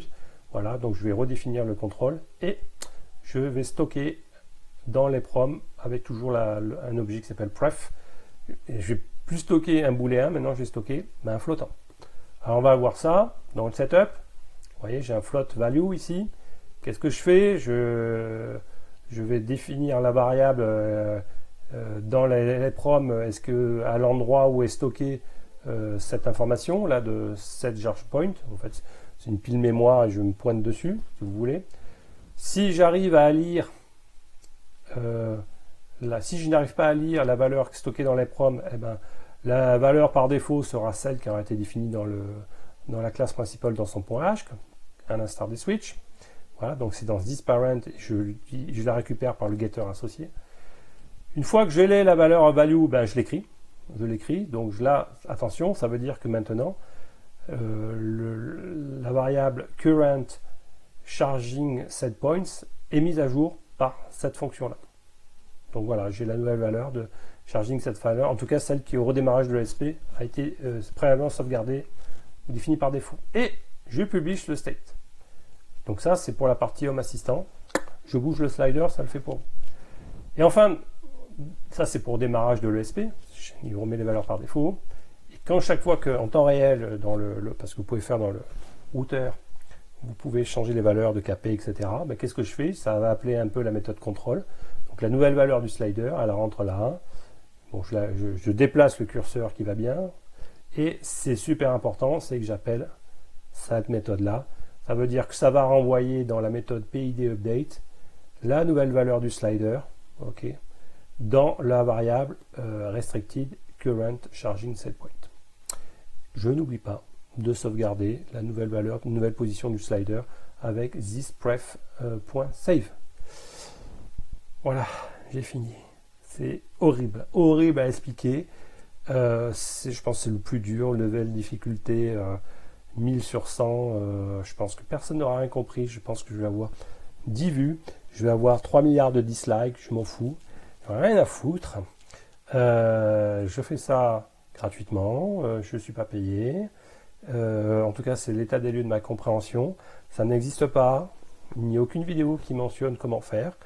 Voilà. Et je pense que ça peut rendre service à des gens qui veulent se lancer dans la création de composants. En tout cas, il y a plein de tricks, les histoires de callback, etc. J'ai galéré pour comprendre ça, pour piocher les informations. J'ai été aidé dans le forum Discord d'ISPOM par Jesse lui-même, par Seb SSIB, par d'autres. Donc les gros pontes, voilà, ils sont mis à mon niveau pour essayer de m'aider. Je les remercie. Et en tout cas, à mon tour de transmettre un peu le flambeau. Je sais que c'est pas clair, il faudra visionner cette vidéo peut-être des dizaines et des dizaines de fois. Mais voilà, elle a le mérite d'exister. Elle est clairement imparfaite, mais au moins elle existe. Je vous dis à très bientôt.